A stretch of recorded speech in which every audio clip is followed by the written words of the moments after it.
Do you crave major league muscles? Then meet Chi Ndyamba. He's totally committed to the bodybuilding lifestyle, even when he's not training for competitions.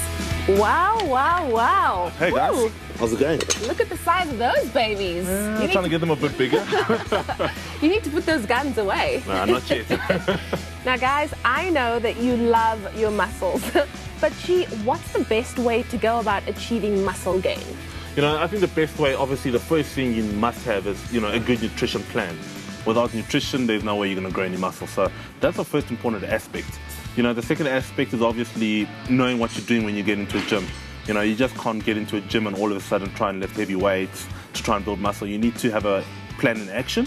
If it means lifting heavy weights, you know, lift heavy weights, but obviously with good form, you know, in order to build the muscle that you need. So what types of training must one do to maximize your ability to grow muscle? For the ability to grow muscle, it's an incorporation of two things, heavy lifting, but also incorporating a lot of maybe drop sets and strip sets, and maybe sometimes even giant sets, because that helps, you know, volumize the muscle, but also keep it lean and toned as well. Now I know with being in the fitness industry, there must be a lot of misconceptions about how you actually grow muscle. Talk us through that, Chi.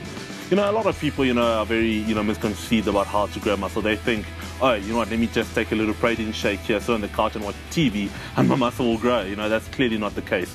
You know, you actually have to put the work in. Once you know, educate yourself, you read up about, you know, how to actually get through the process of building muscle, then, you know, those results will come. And let's talk about eating before you train. What's your thoughts on that? Normally, I like to have, you know, my last meal at about 2:30 before I train. I normally train at 5:30. I think it's important to have about a 2-hour to 3-hour gap before you train.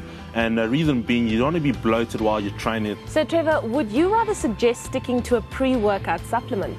The pre-workout that we have is the Anabolic Nitro X, which ideal benefits of that is increased vasodilation, increased nitric oxide production, and actually an increase in the muscle fiber activation. I've got some over there, so let's go and have a chat.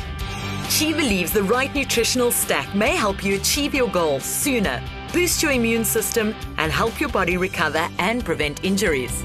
So Chi, any pre-workouts that you prefer yourself? I like to normally use the Anabolic Nitro X.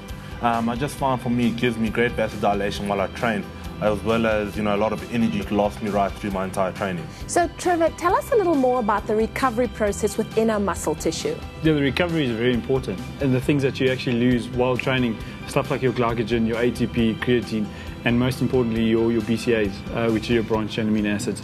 Your glycogen stores, you know, is basically your sugar and your energy, and you need to replace that. Your ATP, your quick energy, you've got to replace that as well, and your BCAAs, obviously to replace that with a supplementation is important due to the fact that your body doesn't produce any of the BCAAs.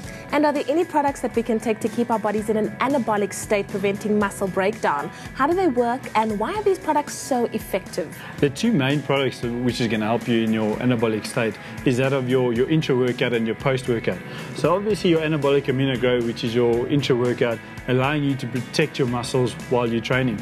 And afterwards, you need to get your proteins back and also reload your glycogen. What we've got as well is the hardcore AGH. It's going to help Chi a lot and help him with his muscle protection, regrowth of muscle, and as well as his glycogen stores. And Chi, what advice do you have for guys out there looking to put together a supplement stack to reach their goals? I think the first thing that anybody who's trying to reach, you know, goals in terms of fitness and nutrition is, you know, you need to educate yourself. And in saying that, you know, you need to know how your body works, you know, what supplements work for you, what foods work for you. You know, for example, white rice may work better than brown rice for some people, or, you know, lean beef mince will work better than chicken breast for some people. So I think the best thing to do is to first obviously educate yourself, and from there, you know, you can take that step from there in terms of your nutrition and also your training from there. Well, thanks so much, guys. And Chi, look after those guns, okay? I know, I will, and this is just a sign off. Building a body like this is a marathon and not a sprint. Start today. Find all the tools you need, including free exercise routines and nutritional plans, on usn.co.za. It's all about the results.